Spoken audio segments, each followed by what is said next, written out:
What's up, guys? Welcome back to So Back Sports, and I'm so back with another video. And Matt Eberflus currently is going into his third season as the head coach of the Chicago Bears.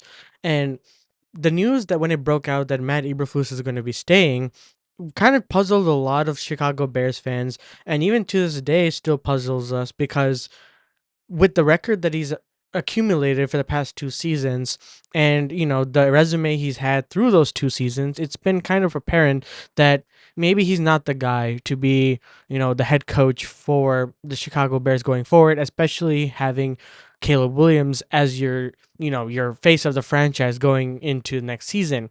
And you can see he's a 2-10 record in the NFC North in the past two seasons and 0-6 in going in from 2021 to 2022. And 7 of his 10 career wins came in this season against like Ron Rivera, Mike Daniels, Panthers head coach Frank Reich was fired, Josh Dobbs, the Lions, Cardinals. The list goes on. But you can see that the talent of his wins weren't necessarily there. But he had some problems and issues with the staff that he established, with two staff members being dismissed for personal reasons in the beginning of the season, and one in the middle of the season, and an offensive staff which infuriated us over the course of the season in 2023, which you can hear this and be like, wait, why is he even considered, and why is he even getting a third chance at being the head coach here? Well, I think in the eyes of Ryan Poles, I think the 7-10 season from 3-14, the previous season, shows growth for a head coach like Matt Eberflus. And given how he's increased and developed the defense over the course of the season, remember in the beginning of the season, like after the Chiefs game, and maybe after if you include the Broncos game, where the defense was letting up points like crazy, and they were like struggling going into the second half of the season. But after that second half of the season, they've completely turned it around, picked it up from where they started, being the defensive-minded team that the Chicago Bears have been known for, and pulled through being a potential top five and probably top 10 defense in the NFL. And, you know, Montez Sweat definitely adds to the effect because, Matt Eberflus needed an edge rusher like Montez Sweat to make his defense work. And the reasoning behind that, Ryan Poles understands how important Eberflus is to the culture of the defense. And while, yes, he is a defensive head coach, it's important that, you know, the people within his locker room, uh, he really meshed with Eberflus, and it clearly shows that because a lot of the players specifically have gone to bat for Matt Eberflus and making sure that he's their guy going forward. And Ryan Poles understood that and made sure that he was at least offered a chance in the third season.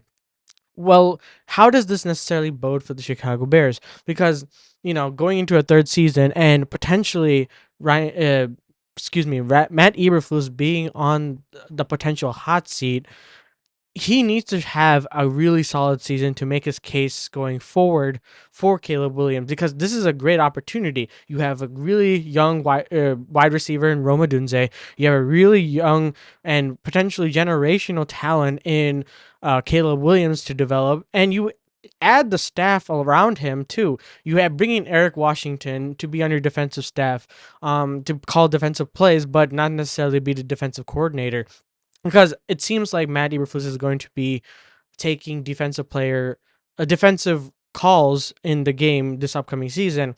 And I really do trust his defense, but there are times last season where it wasn't necessarily all there. But I think another year with the rookies coming into fruition, like Tyreek Stevenson, Jalen Johnson is back, some continuity on the defense. I think with the addition of Austin Booker could be an X factor, even though he's only a fourth round pick.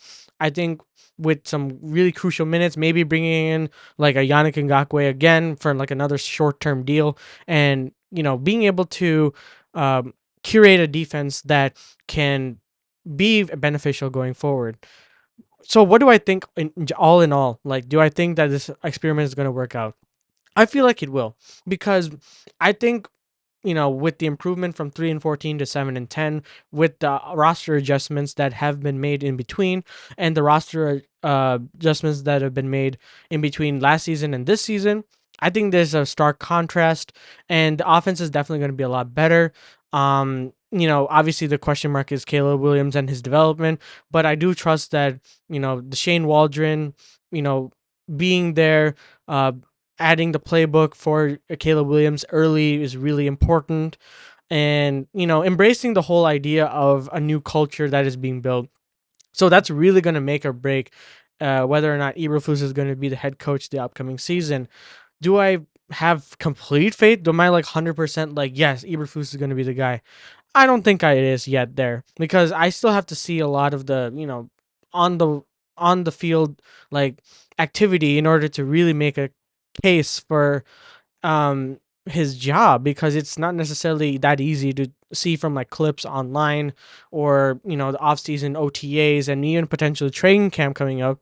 So it's going to be hard to say. So at the end of the day, he is technically on the hot seat, yes, because he needs to show that with the team that he has to, take another leap and potentially even make the playoffs with this team. So let me know what you guys think down in the comments below. Do you think that we made a mistake keeping Eberflus? Do you think that we made a good choice keeping Eberflus? Let me know down in the comments below. I'd love to read what you guys have to say. And as always, I'll see you guys in the next one.